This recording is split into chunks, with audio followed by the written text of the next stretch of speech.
Isang magandang umaga ho mga kabalen at welcome sa ating programang CLTV 36 Newsstream. Ako pong inyong lingkod, Justin Dizon, maghahatid po sa inyo ng balita at impormasyong makatotohanan, balita at impormasyong mapagkakatiwalaan, at balita at impormasyong may paggagamitan.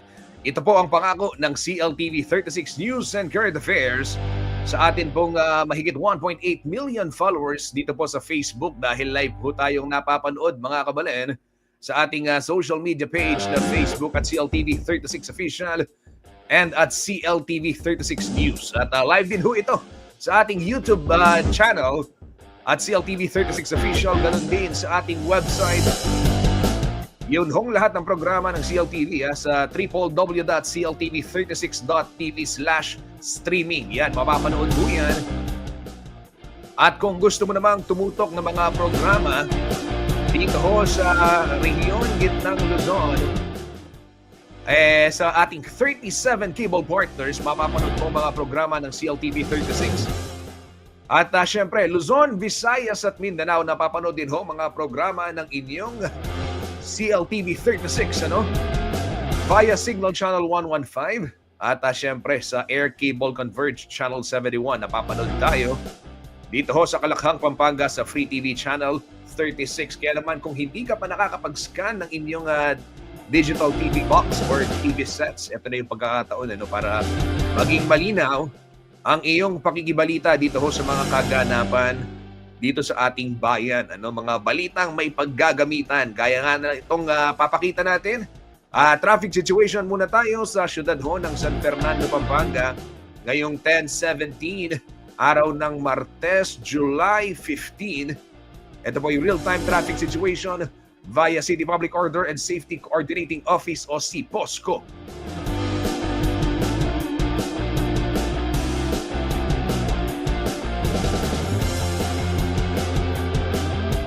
Dito muna ho tayo sa gawing itaas mga kabalen. Ito ho yung upper boxes natin, yung apat dyan na box. Doon sa pinaka gawing kaliwa muna tayo.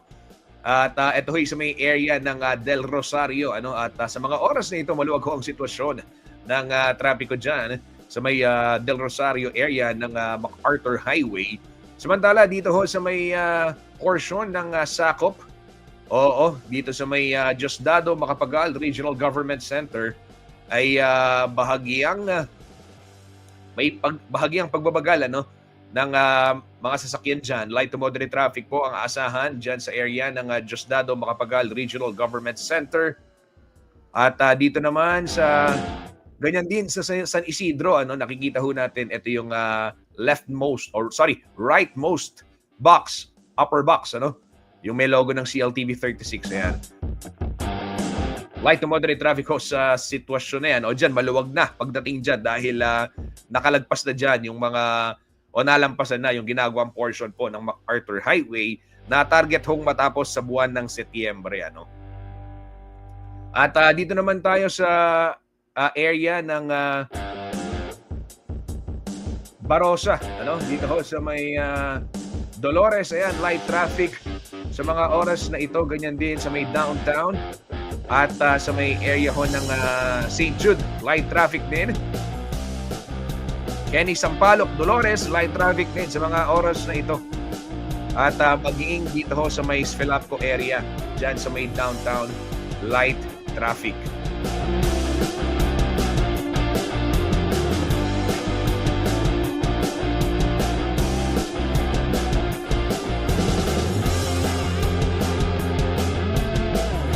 Yan ho mga kabalay ng sitwasyon ng trapiko sa ilang bahagi po ng syudad ng San Fernando, Pampanga.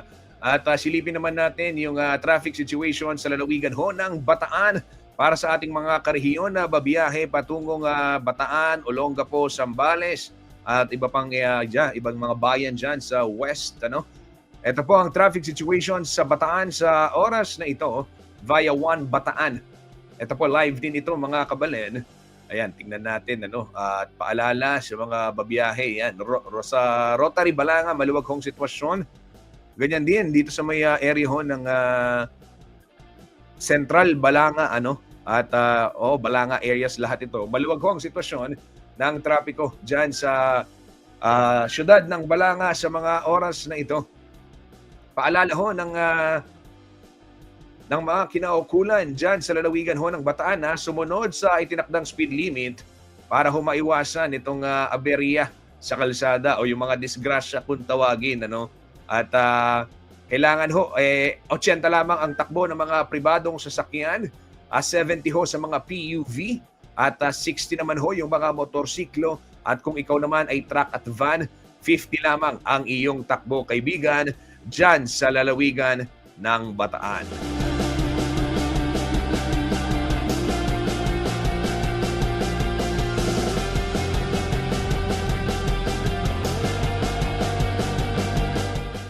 Yan ho, kabalen ang sitwasyon ng trapiko sa lalawigan ng Bataan, Bayo 1, Bataan Command Center. At silipin naman natin, North Luzon Expressway, ito area ng Bulacan, San Fernando at ilang bahagi po ng Kamaynilaan. Sa mga oras na ito, ayan, maluwag din ang sitwasyon at sumisikat si Haring Araw. Ayan, pasalamat tayo. May araw ulit, at ingat pa din kahit na hindi po basa ang mga kalsada. Ayan, Ito sa mga area ho ng Balintawak Toll Plaza, light traffic at ganyan din sa may Valenzuela Interchange, magkabilang linya, light traffic at namatay yung feed ng NLEX. Mindanao Toll Plaza, may konting pila palabas doon sa truck lane, yung mga heavy vehicles. Ganyan din sa may Marilao southbound at Bukawi Toll Plaza, light traffic. Syudad ho ng San Fernando, light traffic din sa mga oras na ito.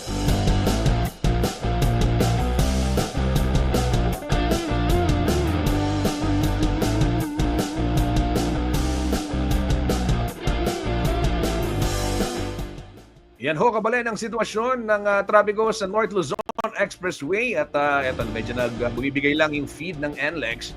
Sige, tuloy na natin sa ibang mga balita at ibang mga announcement muna. Ayan, tuloy-tuloy tayo sa paghahatid ng balita at impormasyong may paggagamitan gaya na lamang ho nitong foreign exchange rate. Ayan, marami hong nakikibalita sa atin mga kabalen.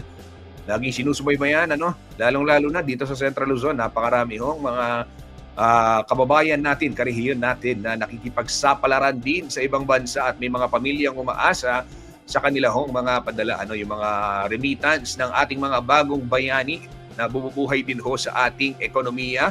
At eto, nagsara ang palitan ng piso kontra dolyar dito pong araw ng Lunes, July 14 sa 56 pesos 63 centavos.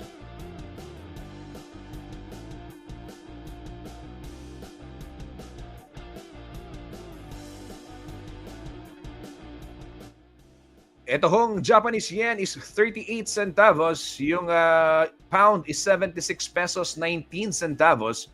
Hong Kong dollars ay 7 pesos 19 centavos. Yun pong Saudi Riyal ay 15 pesos. Ito pong dirham, 15 pesos 37 centavos. Euro is 65 pesos 93 centavos. Ito hong Korean won is 04 centavos at Chinese yuan 7 pesos 87 centavos. Yan po ang palitan.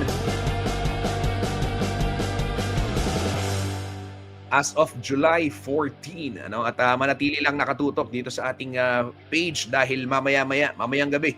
Oo, pag nagsara ho yan, i-post natin yung July 15, pag available na yung datos mula po sa Bangko Sentral ng Pilipinas.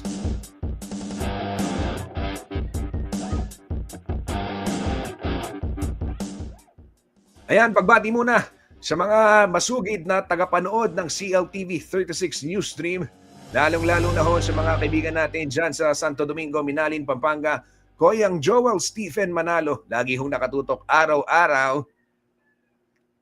Salamat sa inyong walang sawang suporta at syempre binabati rin natin ang Galang family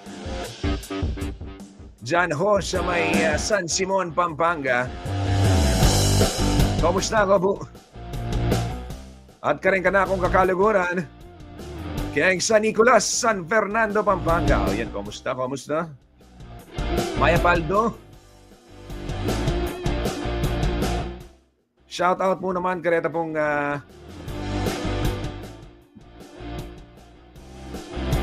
magigiting amago bra king kaurasang ini.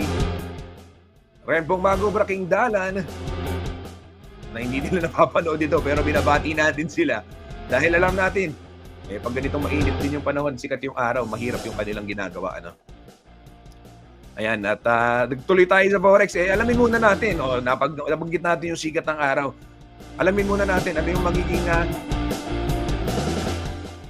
lagay ng panahon ngayon pong July 15, ano, araw ho ng Martes. Kayo ba'y makakagimik mamaya dahil sweldo o kailangan ninyong umuwi ng maaga dahil inaasahan ng bugso ng ulan? Yan ho'y malalaman natin mula kay Kuyang Obed Madrina ng Pag-asa.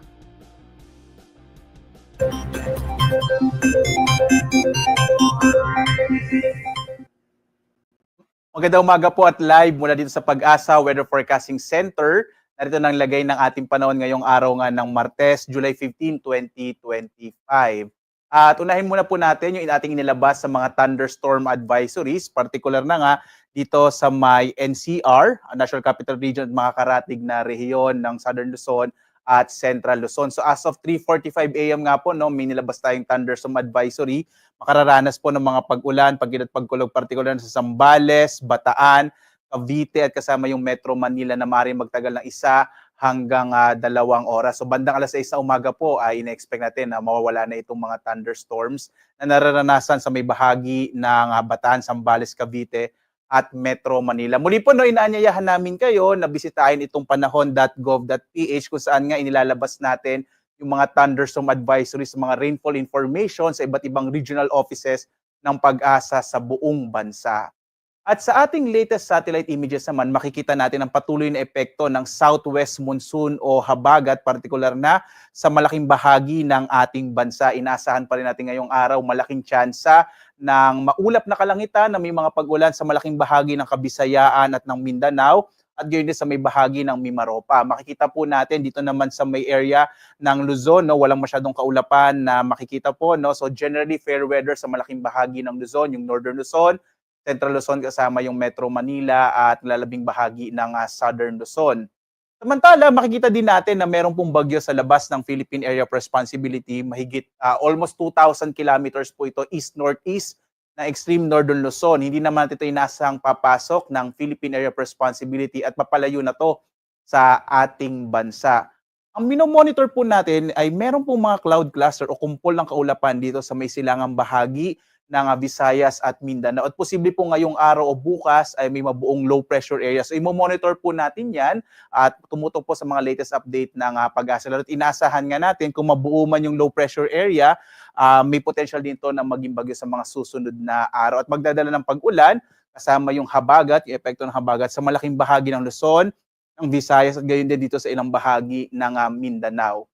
Ngayong araw, inaasahan natin ang malaking tsansa ng mga pag-ulan sa may bahagi ng Occidental Mindoro kasama yung Romblon, dulot ng southwest monsoon o habagat. Habang ang malaking bahagi naman ng Luzon ay makararanas pa rin ng mga isolated o pulupulong pag-ulan, pagkilat, pagkulog sa hapon hanggang sa gabi. Generally, fair weather po sa malaking bahagi ng Luzon, lalo na sa may northern and central Luzon. So kung nais nyo pong magpatayo ng inyong mga sinampay, posible po ngayong araw yon.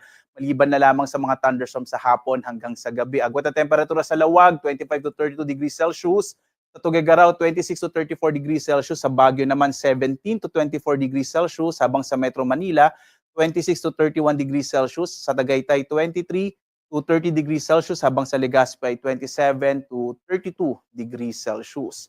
Dito naman sa Palawan, Visayas at Mindanao, inaasahan natin ang malaking tsansa ng mga pag-ulan sa Palawan, dulot ng hanging habagat. Agwat ang temperatura sa Kalayaan Islands, 25 to 31 degrees Celsius. Sa Puerto Princesa, 25 to 31 degrees Celsius. Malaki rin yung tsansa ng mga pag-ulan sa may bahagi ng Western Visayas, Central Visayas at Negros Island region, dulot din ng southwest monsoon at maging sa may southern Leyte.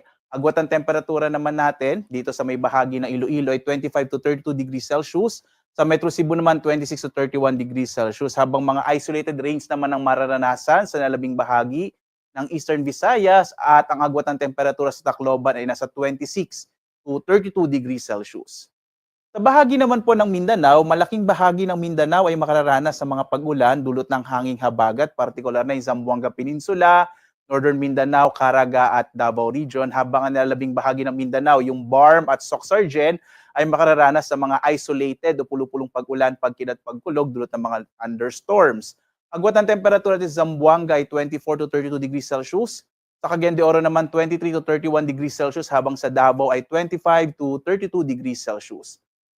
Sa lagay naman ng ating karagatan, wala po tayong nakataas sa gale warning kaya maaring pumalaot yung mga sasakyang pandagat at mga bangka sa mga baybayin ng ating bansa. Bagamat mag-ingat po kapag may mga thunderstorm, kung minsan nagpapalakas siya ng alon ng karagatan. Kaya iba yung pag-iingat po, lalong-lalo na yung mga maliliit na mga bangka at maliliit na mga sasakyang pandagat. Ito po yung ating inaasahan naman na magiging lagay ng panahon sa susunod na 4 na araw. Makikita po natin bukas nga, posibleng may mabuong low pressure area either tonight or today or tomorrow. At patuloy nating aasahan ng mga pag-ulan sa malaking bahagi po ng Visayas at Mindanao at gayon din sa may area ng western section ng Southern Luzon. Pagdating ng Thursday at Friday, towards the end of the week po hanggang Sabado, malaki yung chance na magiging maulan, particular na nga dito sa Luzon at sa Visayas at ilang bahagi ng Mindanao dahil nga sa posibleng panagsamang epekto ng southwest monsoon at yung potential na low pressure area. So mga kababayan, posible po towards the end of the week pa ay magiging maulan po sa malaking bahagi ng ating bansa. Kaya tumutok po sa mga update ng Pag-asa sapagkat posible pa rin naman po itong magbago. So magbibigay po tayo ng update sa mga susunod po na araw. Samantala, ang araw natin ay sisikat ganap na 5:35 na umaga at lulubog, ganap na 6:30 ng gabi. At muli po, sundan tayo sa ating iba't ibang mga social media platforms sa X, sa Facebook, sa YouTube at sa ating mga website pag-asa.doc.gov.ph at panahon.gov.ph para sa latest update sa lagay ng ating panahon at ng ating klima. Lalo nga, may meron tayong minomonitor na cloud cluster na posibleng magkaroon ng low pressure area within the day or tomorrow. At live na nagbibigay update mula dito sa Pag-asa Weather Forecasting Center. Ako naman si Obet Badrina. Maghanda po tayo lagi para sa ligtas na Pilipinas. Maraming salamat po. Have a blessed Tuesday sa inyong lahat.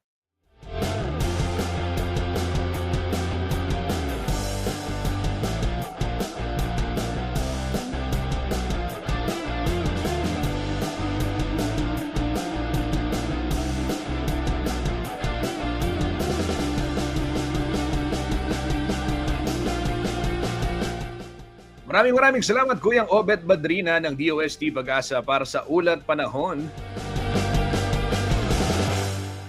Eto ho mga kabalen, tuloy-tuloy tayo sa ating paghahatid ng balita at impormasyong may paggagamitan. Public service announcement muna tayo, water interruption schedule.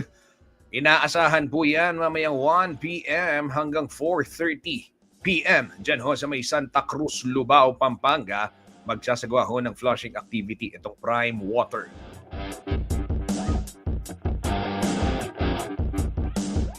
Sa syudad naman ng Mabalacat, alas 9 ng gabi, mamaya hanggang bukas alas 5 ng umaga, mawawalan din ng supply ng tubig sa west portion ng San Francisco sa Mabalacat, Huyan.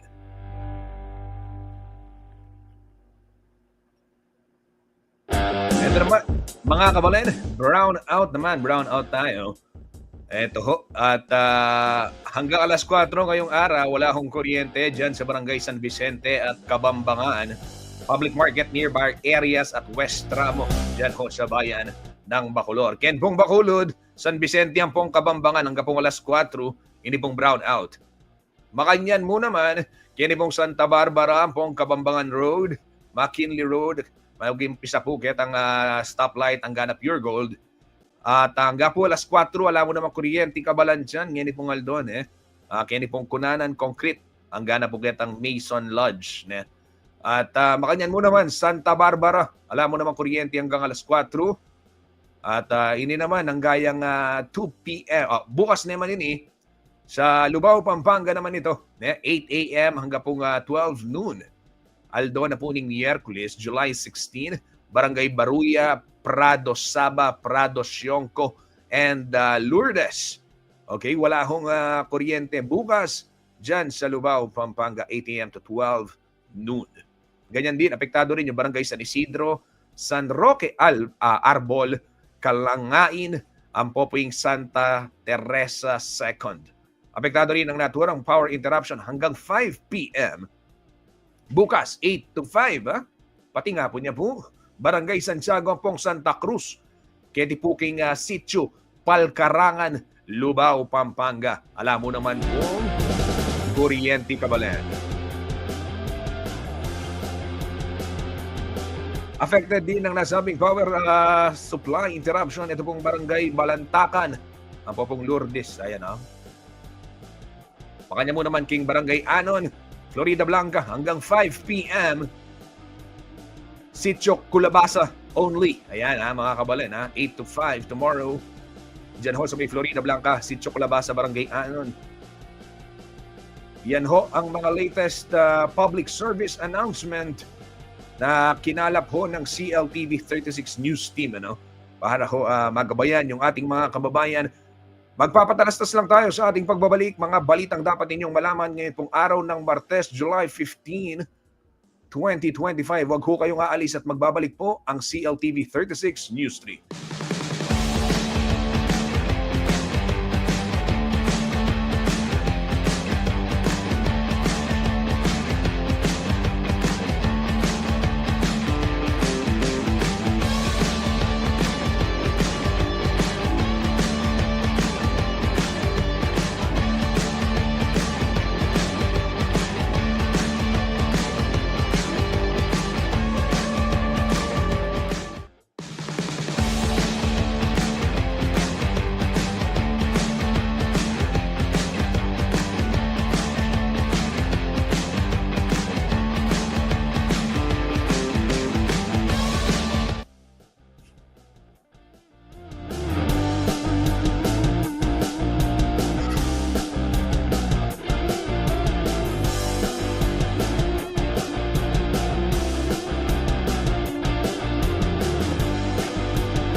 Nagbabalik po ang CLTV 36 News Stream at bago tayo magpatuloy, batiin lang natin happy viewing sa aking kaibigan Migs Campanilla.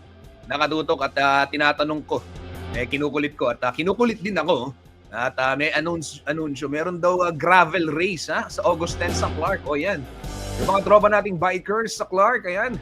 August 10 daw, may gravel race. Ayan, sabi ni Migs Campanilla. Atin ang gravel race, August 10. So sa mga excited, marami ho. Actually, na-cover natin yung simula niya na ipalabas natin sa CLTV 36 din, yung simula po nitong iba't ibang multi-sports event. Oo, dyan sa Clark. At kamakailan lamang din nakita natin yung kaganapan. At very exciting, maraming kaganapan. So yung mga naghahanap po ng mga aktibidad at destinasyon. Ayan, pwede ho kayong bumibisita sa Clark. Yung happening on the green, ayan, muling ibinalik na rin. At naibalita rin natin yan, mga kabalen. Ito pa yung makasaysayang event dyan sa dating base ng mga Amerikano. Yan. Ito ho. Sige, tuloy-tuloy tayo sa ating pagbabalita. Headlines muna tayo. Ngayon pong araw ng Martes, July 15. Ito ho, mga kabalen, meron ho tayong balita na kapapasok lamang din.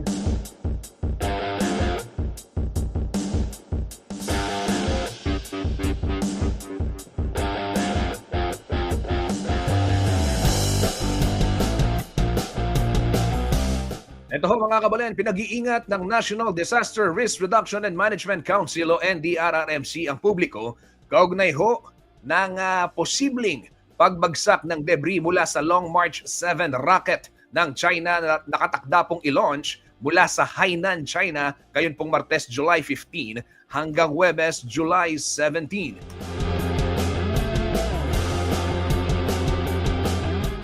Ayon ho sa Philippine Space Agency, maaring bumagsak ang ilang bahagi ng rocket sa karagatang sakop ng bansa, kaya't pinapayuhan ang lahat na huwag lapitan o pulutin ang anumang makikitang debris dahil sa umunoy taglay nitong nakalalasong kemikal.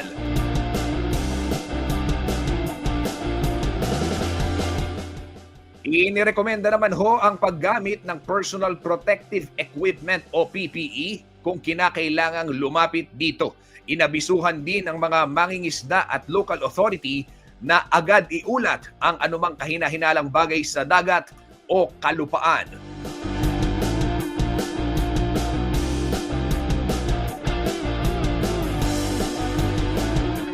Ito, pakita natin yung mapa. I-zoom ko lamang itong advisory mula po sa NDRRMC, and full screen natin, Kuyang Justin, para mas makita, mabasa ng ating mga manonood. Paano ba ito i-zoom? Ayan. Hindi. Ayun na yun.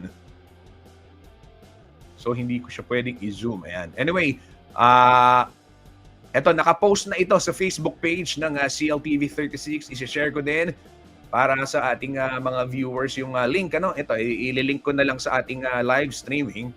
Yan naman ang kinaganda ng ating programa. Pwede tayong maging interactive. Yan. Sa mga nanonood yan, pwede ho ninyong tignan. Nag-comment ako, shinare ko dyan sa link. Ito. Yan ho. Okay, pakiclick na lamang yung link na yan.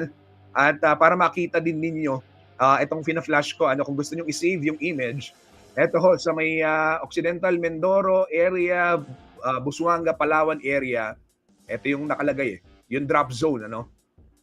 Pero malapit-lapit din ito sa may bandang, siyempre, Bataan. Ayan, malapit-lapit din sa Zambales at yung of course West Philippine Sea. So yung mga karehiyon natin diyan pinapayuhan po mag-ingat dito sa posibleng pagbagsak ng rocket debris mula po sa China na nakatakdang i-launch mula po ngayong araw, July 15 hanggang July 17 sa araw huyan ng Huwebes.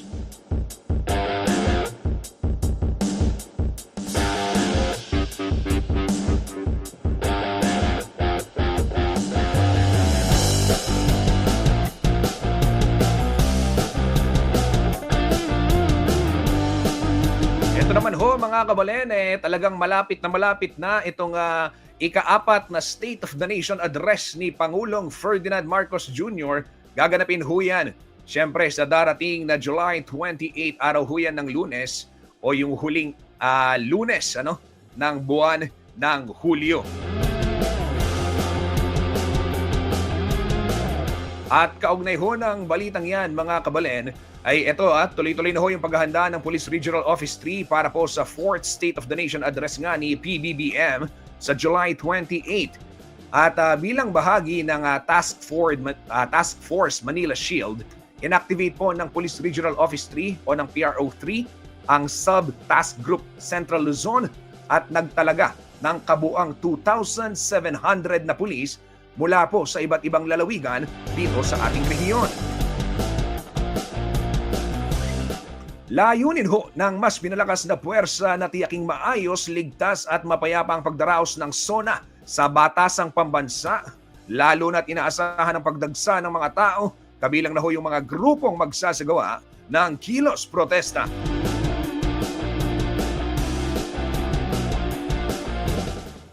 Ayon pa ho sa PRO3, nakatutok ang kanilang deployment sa pagpapanatili ng kaayusan at seguridad habang ginagalang ang karapatan ng publiko na magpahayag.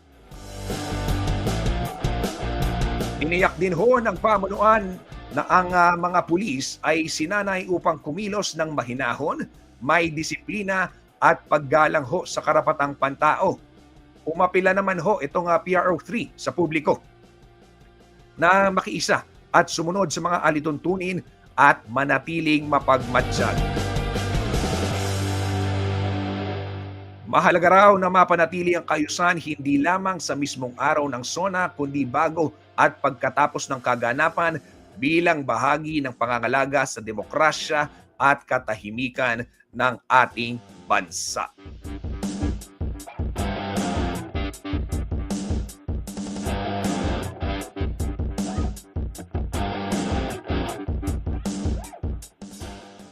Yan ho mga kabalan ng latest kaugnay dito nga paghahanda nga ng Police Central Luzon para ho sa nalalapit na SONA ni Pangulong Ferdinand Marcos Jr. Ito po yung ika-4 na SONA ni PBBM at kabilang syempre doon sa mga inaasahan o ano yung mga hinihintay na pwedeng pag-usapan. Nandyan ho yung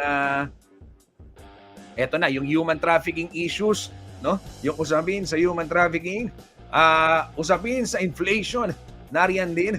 At meron ding syempre itong mga ilang programa. Ito basahin natin yung detailed report ng Pangulo.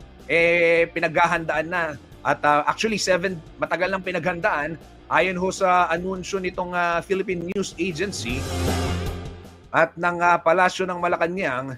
Nitong last week pa pinaghandaan na o prepare na ni PBBM yung kanyang clear at comprehensive report.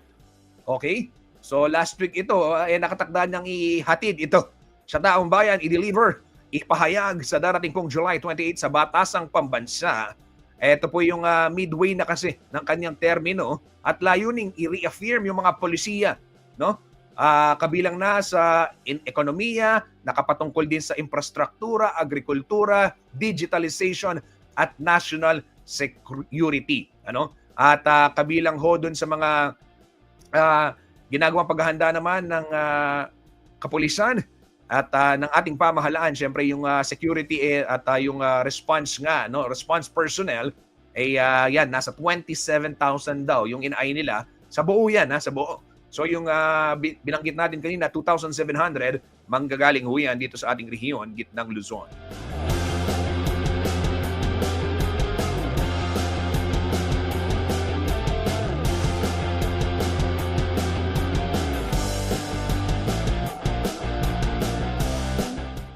Sa lumabas hong survey ng Pulse Asia kabilang o nanguna actually doon sa mga gusto raw marinig ng ating mga kababayan sa SONA ni PBBM yung usapin kaugnay ng inflation. Kung paano kukontrolin itong patuloy na pagtaas ng presyo ng mga pangunahing bilihin. Ito ho yung halos sa 1/4 o 1/3, 32% ng mga respondent sinabi na ang kailangan tutukan ng Pangulo ngayon o sa SONA mismo ay yung usapin ng inflation. At napag-usapan din yung taas dagdag sahod at yung peace and order. Kabilang din doon sa mga gustong marinig ng ating mga kababayan sa ika-4 na SONA ni PBBM. Batay na rin ho sa survey ng Pulse Asia ay itong magkaroon ng expanded opportunity sa employment at livelihood at yung reducing poverty and hunger. At nariyan din yung pagtulong sa mga nasa sektor ng agrikultura, patuloy na pagbibigay ng ayuda, pinansya. At yung, ito nakakapagtaka, 2.4% lamang nagsabing gusto nilang i-eliminate ang corruption. At merong 2.3% interesting, nagsabing gusto nilang marinig sa SONA ng Pangulong Bongbong Marcos ang pagpapauwi kay dating Pangulong Rodrigo Duterte dito ho sa Pilipinas. Yan. Alamin natin, dahil si VP Sara, no way, sabi niya, no way akong pupunta sa SONA ni BBM. Di ba? Nung na-interview ng ating kasamang si Ashley Punsalan, si Vice President Sara Duterte, dyan ho sa may Laos Group Event Center, sa world-class Laos Group Event Center, sinabi niya, no way. Hindi ako pupunta. Galit na galit na. Hindi pupunta, sabi ni VP Sara. Ewan natin, pero mukhang malinaw. Mukhang wala naman nagbabago. Mukhang hindi talaga siya pupunta. Yan ho, mga kapalin, Kahit kinumpirma na nga po ng pangalawang Pangulo ang hindi niya pagdalo dyan sa may ika-4 na SONA ng kanyang dating katambal At sa isang video, sinabi niya ay nag-hire siya ng assassin para ipapatay. Kaya naman, nahaharap po siya sa impeachment. Ayan. Ako no, yun talagang nangyayari sa Unity. Marami na naman magka-comment niyan. Grabe ka na talaga. 2025. Actually, 2024 pa nag-split na eh, di ba? Yan ho, sige, sa ibang balita naman tayo. Ito ho mga kabalin, good news naman tayo. Very interesting ito. Ay, hindi, mali. Hindi yan.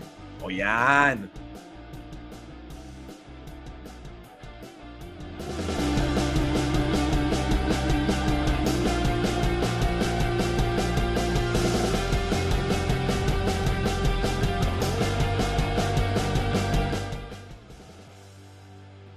Ito ho mga kabalin, alam niyo sa panahon ngayon, lumalala ho talaga yung problema natin sa basura, yung pagdami ng plastic na napupunta sa mga iba't ibang daluyan ng tubig at ang ending, alam naman ho natin na sa karagatan din. Kaya naman may mga pag-aaral na dumadami itong mga marine life, yung biodiversity o yung mga naninirahan sa dagat o yung mga lamang dagat na nakokontamina na ng plastic. At itong pagdami ng basurang ito ang naisolusyonan nito hong ilang mga dakilang mag-aral dyan ho sa Capas, Tarlac. Ang kanila hong ginawa kasing research ay kinilala sa ibang bansa at na-publish pa sa isang prestigyosong journal. Ito po ay tungkol sa paggawa ng plato gamit ang yes, you read that right. Langka po, mga kabalan, no? Biodegradable paper plate ang kanilahong produkto. At ito po, kinilala nga dahil na rin sa kanilang taglay na husay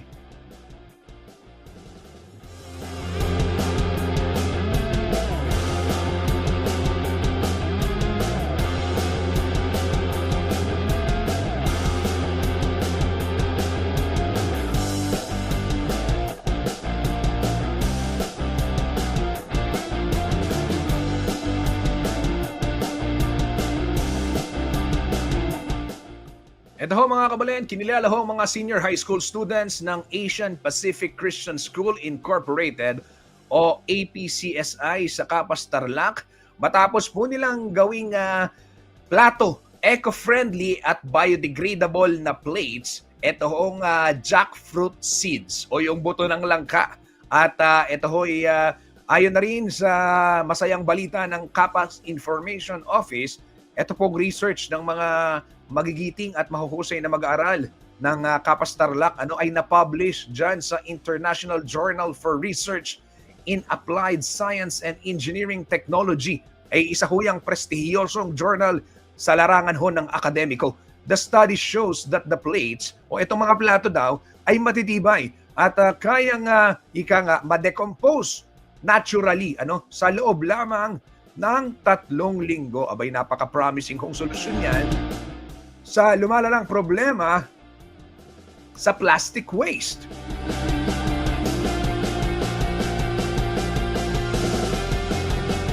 Kabilang ho sa mga project proponents sina Eman Joshua Matias, Jenny Lugtu, John Gabriel Martin, Clark Ken Reyes, Jens Nickel Soliman, Ariela Tabago at Kurt David Tolentino. Ayan, pinagmamalaki kayo ng Central Luzon.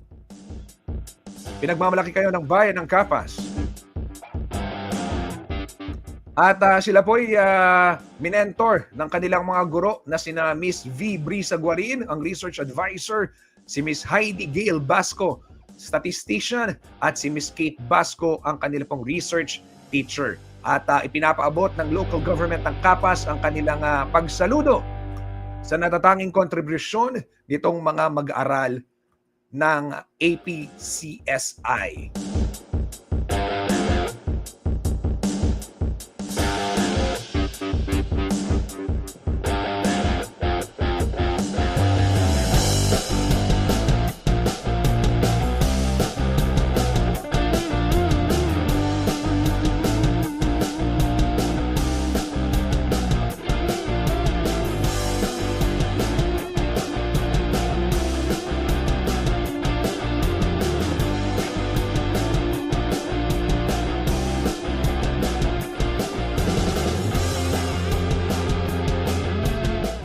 Ayan, pagbati ho muli sa mga mag-aaral ng APCSI dyan ho sa Capas Tarlac.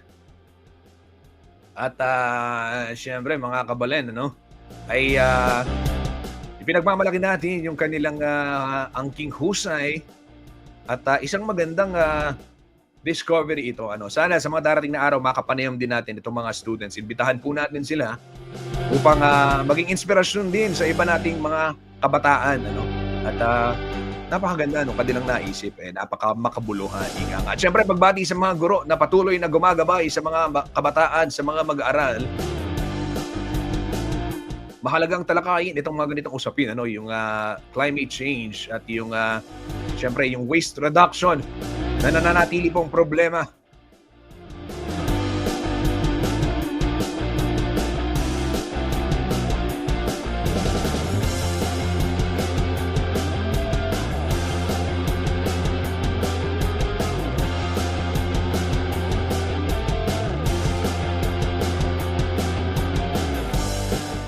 Yan ho mga kabalen ng mga balitang kinalap ng CLTV 36 News and Current Affairs at marami bang mga balita ang pwede nyo makita. I-like and share and follow lamang ang ating mga social media pages at CLTV 36 News and at CLTV 36 Official. Manatiling nakatutok lamang at nakafollow din sa ating syempre itong mga platforms natin sa TikTok. Meron din at sa YouTube, ano, para ho maging updated kayo sa mga kaganapan dito ho sa labas, sa loob at labas ng syempre ng Pampanga at ng buong gitnang Luzon. At marami ho tayong mga balitang tinututukan sa mga oras na ito. Ayan, merong mga reklamo eh. Ito ba? Silipin ko lang ano. May mga reklamo itong baha sa Colgante. Ayan, meron din na nagpadala, silipin daw yung baha dyan sa never-ending baha sa Colgante. Ayan, merong sisilipin si Ashley. At ito mga kabalen, waste facility, merong ordinansa yung Sangguniang Panlalawigan na magre-regulate sa waste management facility. Ito pong ating, dito ho sa Pampanga. Yan, alamin natin kung ano yung magiging development yan. Makikibalita tayo, ihahatid po yan sa atin ni Paulo G. Santos anytime soon. At ito ho mga kabalen, yung meron daw paaralan na inaanay. Ito, kumpirmahin lang natin kung saan. Para lang, hindi, ito. Binanggit yung barangay. Ayoko lang banggitin eh. Pinakumpirma muna natin kung talagang may anay. Pinuntahan muna. Ayan, May isang paaralan ho dito sa Lalawigan na may nagreklamo, nagpadala ng mensahe sa CLTV 36 News page. Yun daw kanilang paaralan kasi ay maraming anay. At syempre nababahala po sila para sa kaligtasan na rin ng mga mag-aaral. Baka gumuho nga naman yung struktura, di ba? Ito, yan ho ang linalakad naman ni Lizan Morton sa mga oras na ito. At ako'y sinesenyasan niya ni Patrick. Sabi niya, "Sir, time na po. Kailangan niyo na magpaalam." Muli, maraming salamat ho sa lahat ng mga tumutok dito sa ating programang CLTV 36 News Stream. Sa ngalan po ng buong puwersa ng CLTV 36 News and Current Affairs, ako po si Justin Dizon. Nagsasabing, ingat ho tayo palagi. Maraming salamat.